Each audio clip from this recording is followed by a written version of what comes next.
pour ce 5e opus de Free Fight Backstage. Aujourd'hui, Haute Tension, un des plus gros clubs de France, d'Europe, voire international. On va découvrir Jean-François Lenogue. Jean-François Lenogue, l'année dernière, 2006, c'était 8 combats sur 12 mois, donc ça fait à peu près un combat tous les mois, voire plus. Et on va le voir aujourd'hui s'entraîner, en train de faire du paro, de la patte d'ours, du sparring. Bref, on va aller voir un petit peu le phénomène que c'est. Et puis on va passer une bonne émission tous ensemble. Allez, on y va. Y'all gon' make me lose my mind. Up in here, up in here. Y'all gon' make me go all out. Up in here, up in here. Y'all gon' make me act a fool. Up in here, up in here. Y'all gon' make me lose my cool. Jean-Marie Merchet, merci de nous accueillir ici dans un temple dédié aux arts martiaux, le club Haute Tension, donc un club que tu as créé de toutes pièces dans les années 80. Club dédié au sport de combat, boxe thaï, kickboxing, karaté, pancrace. Derrière nous, on a Jean-François Lenogue qui fait partie de ton équipe.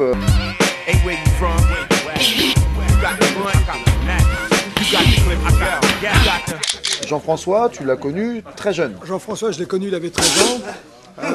En fait, il allait à l'école avec des jeunes qui fréquentaient le club déjà.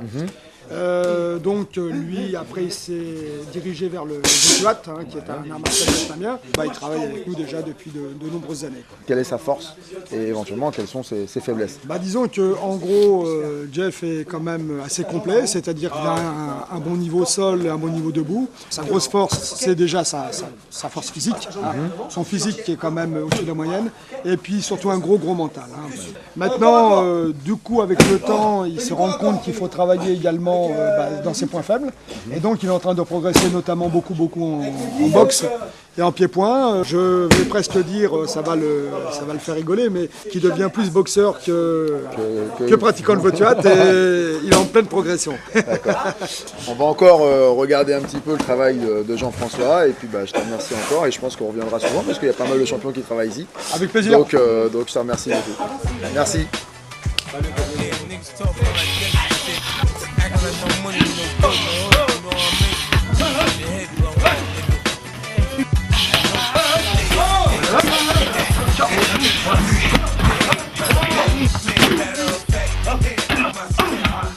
Jean-François, merci de nous accueillir pour cette 5e émission de Free Fight Backstage. Pour commencer, pourquoi te mettre au MMA et pourquoi éventuellement commencer si tard? Déjà, le MMA est arrivé en France dans les années 96. Donc on m'avait proposé d'aller faire les Golden Trophies, ce que j'ai refusé parce que je pensais que j'avais, et puis je pense toujours de toute façon que j'avais rien à prouver. Et mon prof Kamel Tan insistait pour que j'en fasse. Il m'a dit tiens, ça serait bien que t'en fasses. Et puis après 99, il m'a demandé d'aller faire les ceintures d'or contre Anthony Rea. D'accord. J'ai dit ok, je vais le faire. Mais ça a été dans un premier cas, c'était pour faire connaître le Vutuat. Alors un combat en emmène un autre, et après tu refuses pas, et après tu te prends au jeu, et puis je suis devenu complètement un passionné de MMA. Donc c'est vrai que depuis 99, aujourd'hui on est en 2007, ça fait 8 ans. Ouais. It's like New York's been soft ever since my nigga Sean been sitting in prison. Yeah.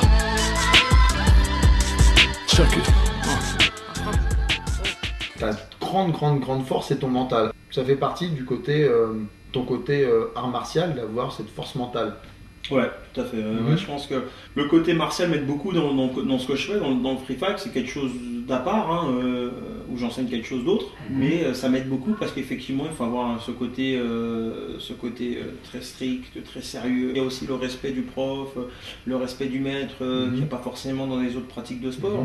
Donc ça m'a valu quelques railleries de certaines personnes, n'est-ce pas, qui disaient ouais, maître sensei, petit scarabée, mais bon, je m'en cache pas, ça fait rigoler, tant mieux, mais voilà, c'est vrai que c'est ce que je représente.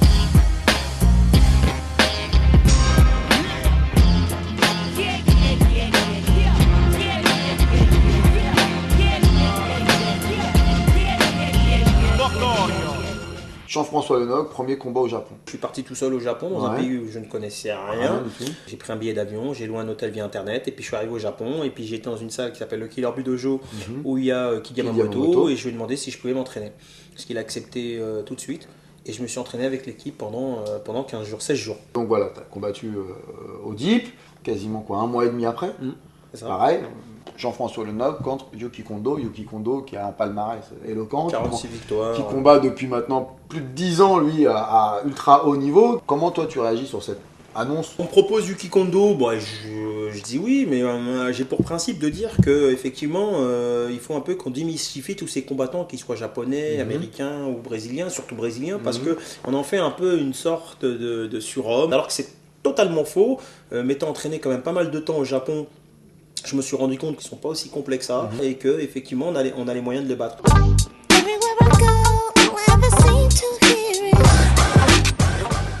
Combat qui arrive suivant, le Pride.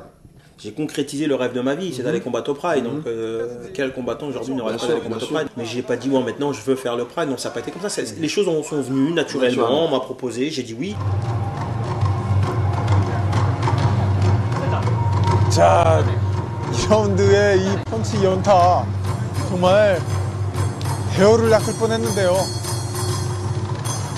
자, 이 이후에 체력이 왜 그렇게 급격하게 저하가 되는지. Après ce combat du Pride, tu reviens en France, etc. Bon, entraînement, hop, de nouveau retour au Japon. Pour faire ce combat, on m'a dit qu'il y avait la ceinture en jeu, donc j'y ai été. Effectivement, quand je suis arrivé sur place, il n'était plus question de ceinture. Effectivement, c'était pas pour la même somme qu'on avait négocié au début, donc j'ai dit non. J'ai dit non et j'ai dit stop. Je pense qu'à un moment donné, il faut que nous-mêmes Français, on soit conscients de nos propres valeurs, mais il faut qu'à l'étranger, qui voient notre valeur, qui se disent bon, il y a un potentiel, il y a un réservoir, les gens, il y a une certaine valeur, alors on en prend compte. Bon, voilà. Donc j'ai refusé, le combat s'est pas fait, et puis voilà.